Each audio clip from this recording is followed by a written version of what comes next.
but my energy for it hasn't wavered. My staff's energy for it hasn't wavered. This is a good thing. Okay? That's how I know we're going to get to where I want to be, that this is my spot to be in.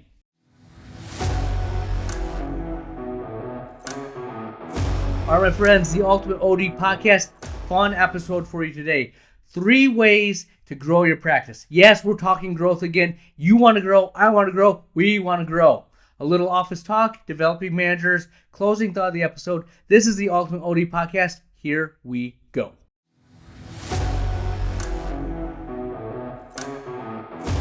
All right, my friends, the Ultimate OD Podcast. Very excited to be talking to you today.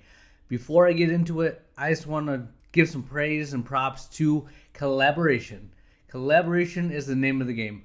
When I first started, I did not want to talk to any other doctors. I was very insecure and worried that they were going to steal my ideas, my patients. Well, as you can see, as I give you everything I got every week, I am fine putting it all out there because I know the authenticity is what makes it mine. And we all help each other get better. As you know, one of my favorite sayings is, iron sharpens iron.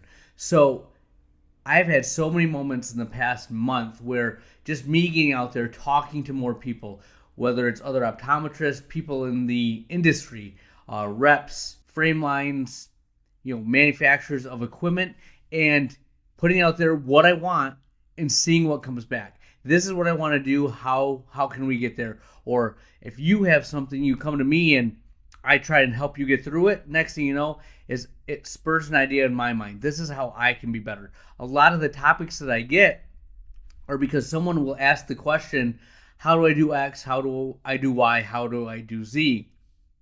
And it forces you to think. And that's something that it's priceless. You don't know what you don't know. Some of these things come up and you realize, whoa, that's not exactly what's happening in my office, but it's very similar. And by helping you through this, I get better as well. So I encourage every single one of you, hit me up, Dr. Lilly at theultimateod.com. Send me an email. We can text, we can call, message. I don't care, but I love hearing from you. I want us all to be the best we possibly can be. So collaboration, shout out for collaboration. Today, we're going to talk about, you guessed it, growth. If you've kind of gathered a theme the past few weeks, I've been talking about it a ton because it's consuming. Over the past year, all I've wanted to do is get bigger, get better, expand. I'm sick of being where I'm at right now. I want something more, and that's what I've been focused on. When you focus on something, when you put your time, effort, and energy, everything you have towards a certain goal, you start seeing things through a different lens. You start seeing opportunities that you would have missed had you not had your eyes open, if you weren't looking for them. We find what we look for. So I do feel like I'm making a ton of progress. I'm not where I want to be, and nothing's ever as quick as I want it to be per se, but I am making progress. Right now, I'm negotiating a lease, designing a build out. I'm coming up with pipeline ways to get more doctors into the practice as I grow and expand. I'm building out my brand. I'm working on my marketing. Everything I'm doing right now is with the big picture in mind, and it's really going well. It's encouraging. I'm building out the dry eye clinic, and it's gaining traction. It's what we do. We hit the ground running at the beginning of the year. Maybe a little bit of a lull here in the summer months. Not like we're slow. But we had, like June, we didn't sign up anyone new for advanced therapies. In Michigan, summer months are our, get out and enjoy Michigan while you can, because winter is not nearly as appealing. Still a lot of fun things to do, but you're in Michigan, summer you're out there. We do get a lot more kids in during the summer, so my population to pull from isn't as broad. As I look at the upcoming weeks, July, August, September, I have a lot more dry eye patients, dry eye consultations. That'll lead to more dry eye consults. I share this with you to let you know that every time you start off with something, you have this energy. You're like, we're going to do myopia management. We're going to do scleros. We're going to do the headache concussion clinic. I don't care what it is, but you have this enthusiasm. You get going, you put all your effort and energy into it, and either it takes off like gangbusters, or it's a little slow, or there's nothing. Well, invariably, even if it takes off like gangbusters, you're going to hit that lull. It's not going to be exactly what you imagined. It's not the same pace. This is how I know I'm going to be successful. And I'm not saying that to be braggadocious or anything like that, but I still love it. I still want to keep reading about dry eye. I still want to talk to every single one of my patients about it. I haven't lost energy or enthusiasm. It just, there's lulls, there's highs and lows. And I know they're going to keep coming in. We're going to get more patients signed up. We're going to help more people. But my energy for it hasn't wavered. My staff's energy for it hasn't wavered. This is a good thing. Okay? That's how I know we're going to get to where I want to be, that this is my spot to be in.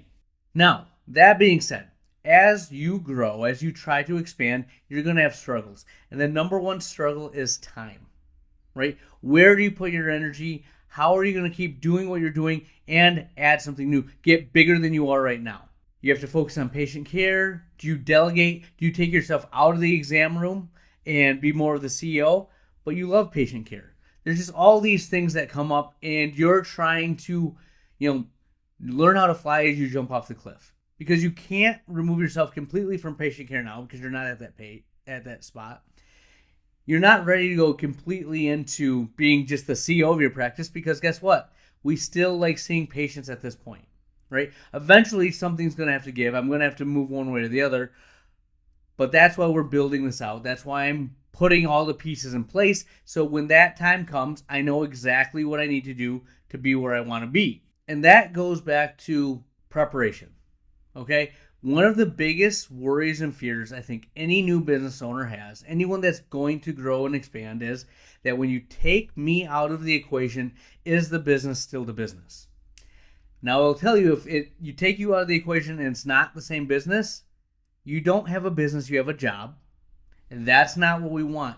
We got into this game so we could dictate how we spend our time, whether we're seeing patients with our families or we're working on the business. Now, if you can't remove yourself from the clinic, whether we're seeing patients with our families. What did I say? The whole thing? We got it. We got into this business so we could dictate what we do with our time, whether we are with our families, we're seeing patients, or working on the business, right? We want to decide how we're spending it. If you can't remove yourself from the business and you have to stay in the clinic, that's fine. It can be very lucrative, very fulfilling, but it's not a business, okay? The greatest founders that I've studied, the greatest entrepreneurs that when they were in startup phase, they were control freaks. They wanted to get every little piece of the puzzle right. Well, invariably, as you continue to watch their journey, they get to this breaking point where they can't keep doing the things that they were doing. They can't be answering the phones. They can't be dispensing. They can't be handling every patient that has a problem with how their frame looks or has a problem with insurance. That's not how their time is best utilized, right? So they have to remove themselves from that equation. They have to spend their time on the things that matter. Well, when they do that, they're forced to do that. A lot of times the business will grow and thrive. It's kind of a gut punch, an ego check, but that's a good thing. That's what you want. Your business doesn't need you to do it your way. Now, they may not do it your way, but you're going to get better results because your energy is going to be spent on the things that matter, that can multiply the practice. Okay? So make sure that you are not wasting your time, effort, and energy on things that don't matter. So let's go over the 3 things that you can do to get your time prioritized correctly, so you can focus on the things that matter and the business still runs and thrives. Number 1, people. Okay? You have to have good people. All great businesses are made up of amazing people that believe in the mission. Okay? I don't care what you're doing. If you have a group of people that all believe passionately in a cause, you will be successful. Now, when I say that, you may be thinking, oh, I don't know if I have the right people. I'll challenge and push back. Do you have the right cause? Are you motivating them? Right? Everyone is capable of great things when they have the right kind of incentive. Okay? So what is your mission? Are you instilling this? Are you putting that into your office culture? Are you motivating your people? Now, sometimes your people have a certain ceiling, but maximize their potential, and you can recruit new hires, get new people on the bus that can take you to the next level. But maximize what you have. I guarantee if you look at every single staff member, every single coworker you have, not a single one of them has maximized what they can do. I don't think I've maximized what I can do, and I'm putting all my effort and energy into that. We'll explain that in a little bit. I don't think I've maximized my potential. And that goes back to the fact that I am doing so many things that you don't realize the bandwidth that it takes. To be great takes effort and focus. If I'm worried about ancillary things, I can't put the effort and energy into what it takes to get to the next level. So the right people are going to make you more productive. So get the right people on the bus and give them the opportunity to maximize their potential. Now, when I say give them the opportunity to maximize their potential, what does that mean? You have to give them responsibility, all right? But you also have to give them authority. If you only give them responsibility without the authority to make a change, they are set up for failure from the get-go. You're going to look at them and be like, why can't you do this? Because you didn't give me the tools that allowed me to do this. If they are afraid to, give someone a pair of glasses or make a purchase that might help the office because you're going to come down on them for like these expenses or taking initiative to make a patient happy, you are crushing them. You are not allowing them the ability to grow, which is stopping the office from growing. Okay? So you have to give them responsibility. You have to give them authority. This comes with trust.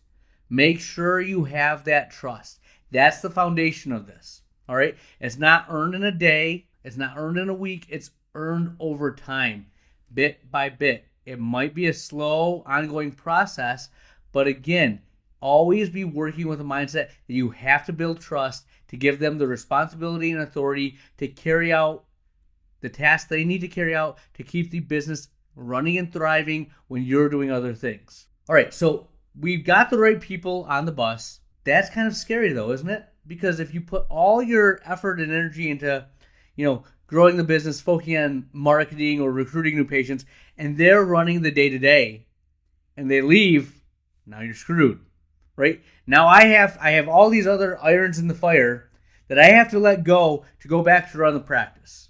I have to go and do this. Again, that's a very scary thing. That's what we think about. That's why we are worried to take ourselves out of it, because it's all hinging on us. If you have a business that is dependent on one person, what did I just say? You don't have a business, right? Think about McDonald's, Apple, all these big corporations. They lose people all the time, and they still are doing what they're doing. They're still thriving. Raises the question is, how can they do that and you can't? Because if you look at the talented people that they have in those businesses and in those corporations, they are surrounded with talent. A lot of people will take those jobs and opportunities and go and do other things. They'll be starting their own companies. They'll doing this, but they keep a breeding ground. They facilitate that. All right. That being said, great people, you need a bunch of them. But aside from you, and even you as a question mark at times when it comes to running your business, everyone's going to leave. So how do you delegate? How do you trust staff to run your business when you don't want to have it be hinging on one specific person? This comes down to a management issue, right? If you're managing by having one person do it all, you've created the problem. So you have to look yourself in the mirror and say, how am I going to fix this? The answer is systems. Systems are the basis for all great businesses. You can have a system that allows any person to come in. So make your training protocol. Put it on YouTube videos. Use Loom. I don't care how you do it, but make a system so your person that's in charge of training staff, they make all the videos. They leave, you still have the videos. You still have that ability for someone to watch a video and learn. You have a system for how you go into optical and how you present frames. Make sure you put that on video and let everyone watch that. Review it. Make systems. Now, this is in the worst case scenario in your mind. Like you make these systems and Someone leaves and you have it. Awesome. But you realize this also helps in your day-to-day, everyday practice. Invariably, people get sick. People go on vacation. People have to step away or they're not. Life hits them hard and they're not in the position to do what they're doing for a season, right? By having the systems in place, you're actually backing each other up because everyone can step in. Everyone has a backup. Everyone knows where to go to get the answers, and it's all uniform. You want uniformity in what you're teaching people, what you're doing in your practice. That's why people love McDonald's. That's why they love Chick-fil-A. That's why they love the experience they get when they go to an Apple store and they know they're going to have X, Y, and Z when they walk in. Because no matter where they go, they're going to still get that same Big Mac. They're going to get the same chicken sandwich, right? Consistency is what people love. Everyone says, oh, I want something new. I want the latest, greatest.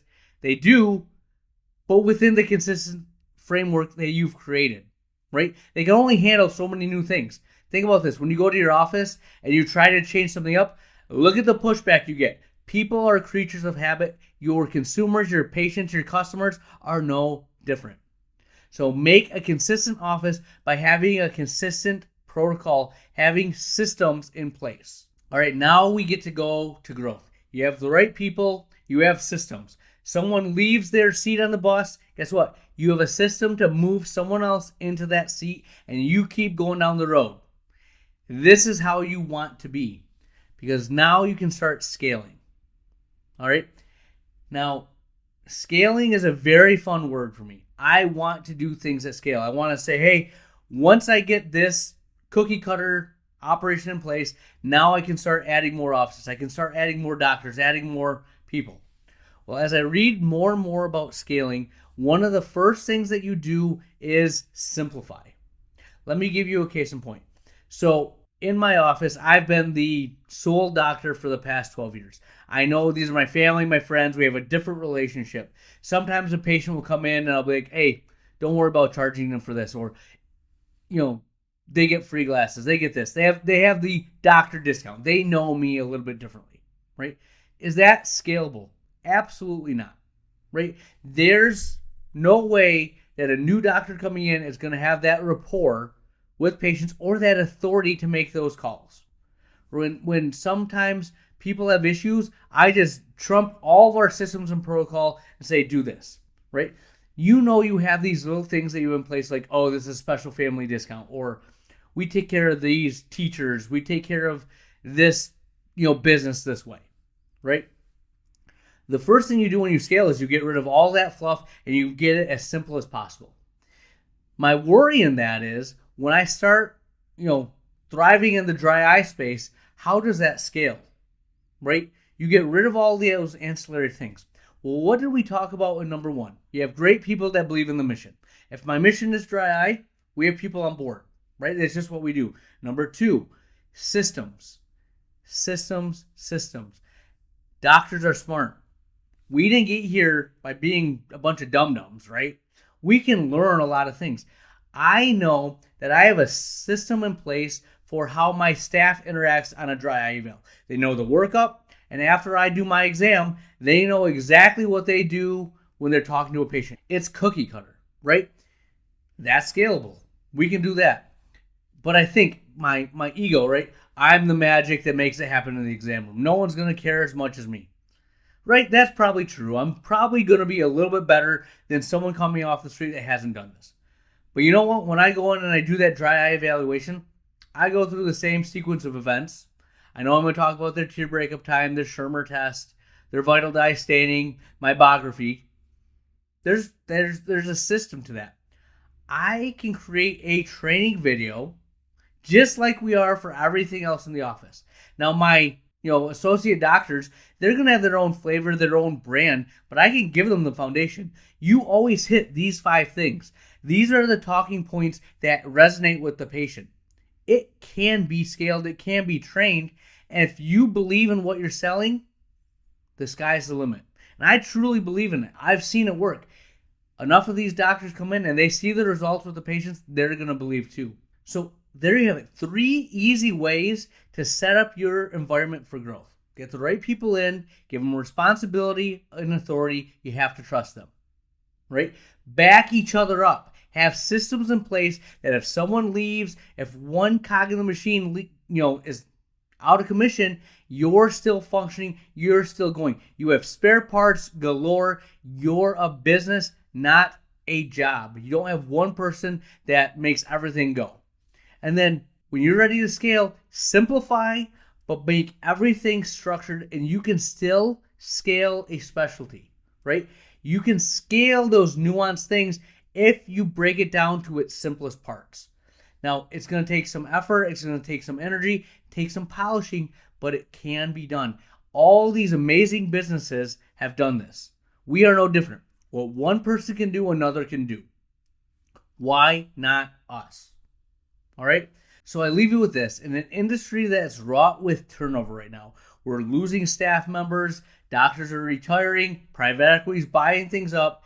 Do these things. Give yourself the ability to utilize your time the way you want. That's the key to longevity in this business. That's what I have for you. We'll have more next week.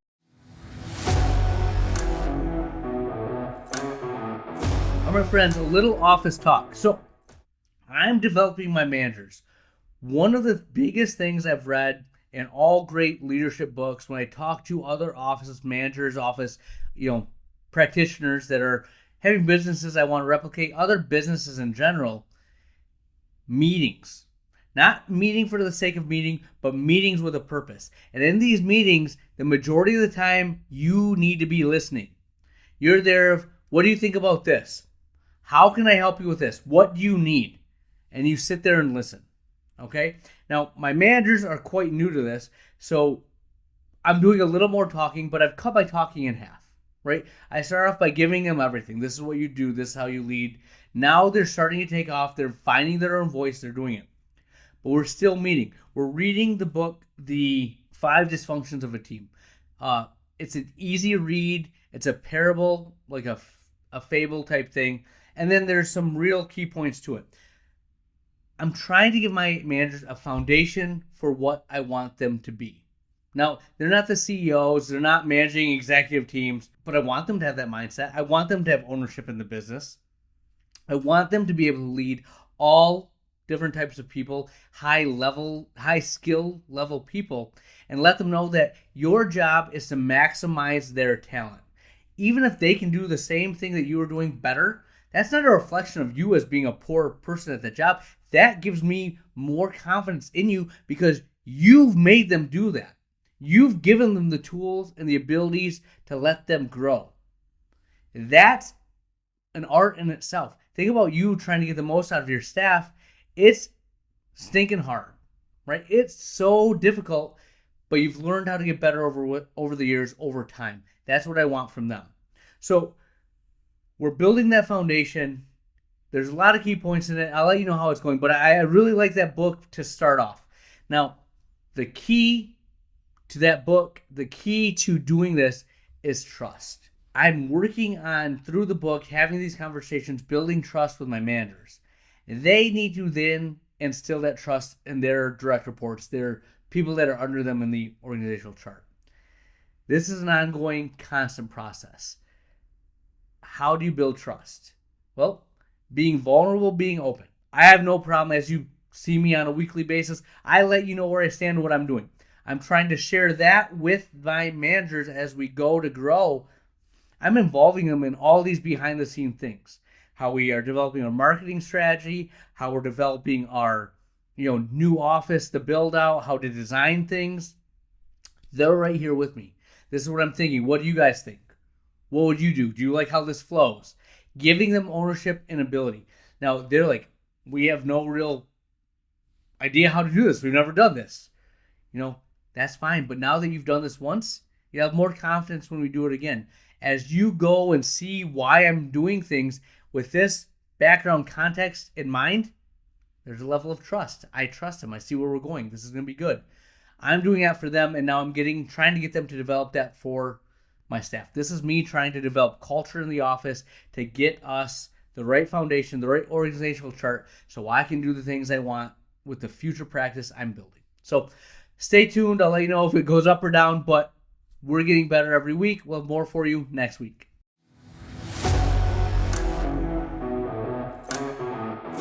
Where, oh where has the time gone? We're to the closing thought of the episode, and today I will leave you with this. Success is getting what you want. Happiness is wanting what you have. Two different things. You can be as successful as you want and still not be happy. No guarantee that that's going to happen, but being content with where you're at, what you have, priceless. I'd rather be a person that has nothing and wants nothing than the person that has everything and only wants more. Right? That person that only wants more is never going to be happy. Being not content, but satisfied with the things that you have and making the most of them is going to lead to more success in my mind than always wanting more and never being satisfied. Now, there's a fine line because I'm always wanting more, but I am content in the things that I have. I'm not wanting from a place of greed. I'm wanting from a place of aspiration. I think there's a difference there. If you disagree, let me know. But that's what I have for you. Dr. Lily out.